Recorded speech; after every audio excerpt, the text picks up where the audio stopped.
Hello students, toxicology में आगे मैंने अभी पहले 3 बताया था आपको। इन्वायरमेंटल टॉक्सिकोलॉजी है ना, इकोनॉमिक टॉक्सिकोलॉजी और clinical toxicology. Now types of toxicants, कितने तरह के टॉक्सिकेंट्स होते हैं। तो सबसे पहले जो नंबर 1 पे अपन लेते हैं रेडियो एक्टिव टॉक्सिकेंट्स। यानी रेडियो एक्टिव टॉक्सिकेंट्स कौन से होते हैं और किस कारण से होते हैं। Radiation ecology is concern with radioactive substances, radiation and environment. There are two important facets of radiation ecology. Number 1, effects of radiation on individuals, pollutions, communities and ecosystem. And second is the fate of radioactive substances released into the environment. यानी जो radio active substance environment में by product के रूप में release हो चुका है, उसका फेट क्या होगा, यानी वो कहाँ तक किसको कैसे नुकसान करेगा।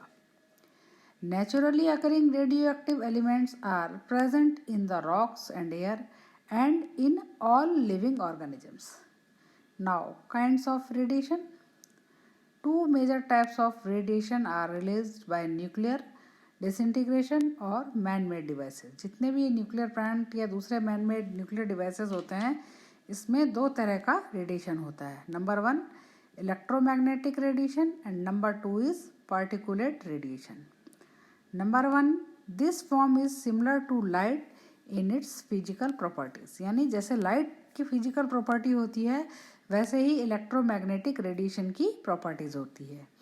These include a broad spectrum of energy. These are follows: 1 ultraviolet rays, X-rays, gamma rays, infrared rays, radio waves, visible lights etc. ये सारे उसके एग्जाम्पल हैं इलेक्ट्रोमैग्नेटिक रेडिएशंस के। सेकंड है पार्टिकुलेट रेडिएशन।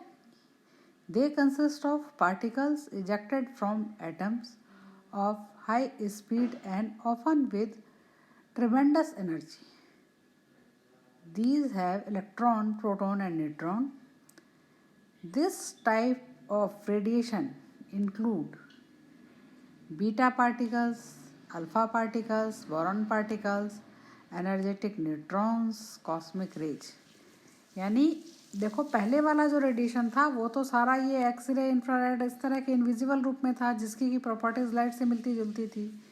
सेकंड जो है ये पार्टिकल्स के रूप में होगा, इलेक्ट्रॉन, प्रोटॉन या न्यूट्रॉन्स के रूप में होगा ये। और इस तरह के एग्जांपल हैं beta particles, alpha particles, boron particles, energetic neutrons और कॉस्मिक रेज। नाउ इनके सोर्सेज क्या होते हैं। Sources of radiation exposure. The man is exposed to different sources of radiation. These are either natural or man-made. जो man expose होता है radiation से, तो वो या तो नेचुरल हो सकता है या मैन मेड हो सकता है।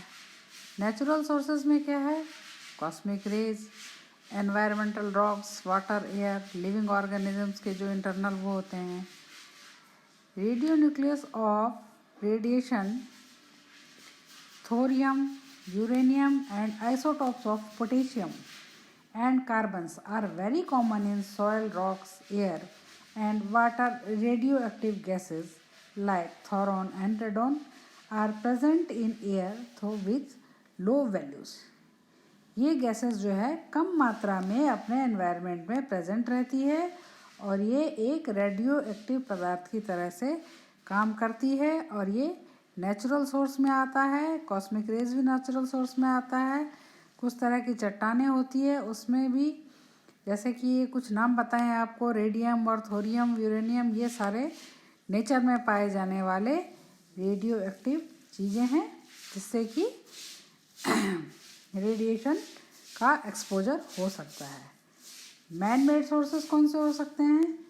These include x-ray machine, radio active fallouts, nuclear reactor, waste, industrial, medical and research usages of radio active material and miscellaneous. कई तरह के, जैसे कि जहाँ पे रेडिएशन की रिसर्चेज होती है बड़ी बड़ी लैब्स में, उससे भी रेडिएशन के एक्सपोज होने का बहुत खतरा रहता है।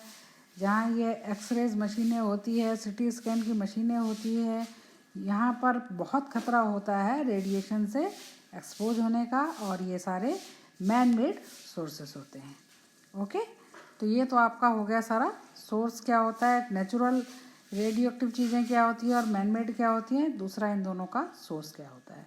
नेक्स्ट टॉपिक में अपन बायोलॉजिकल इफेक्ट्स ऑफ रेडिएशन का करेंगे। तब तक आप इसको रेडी करिए। Okay, thank you.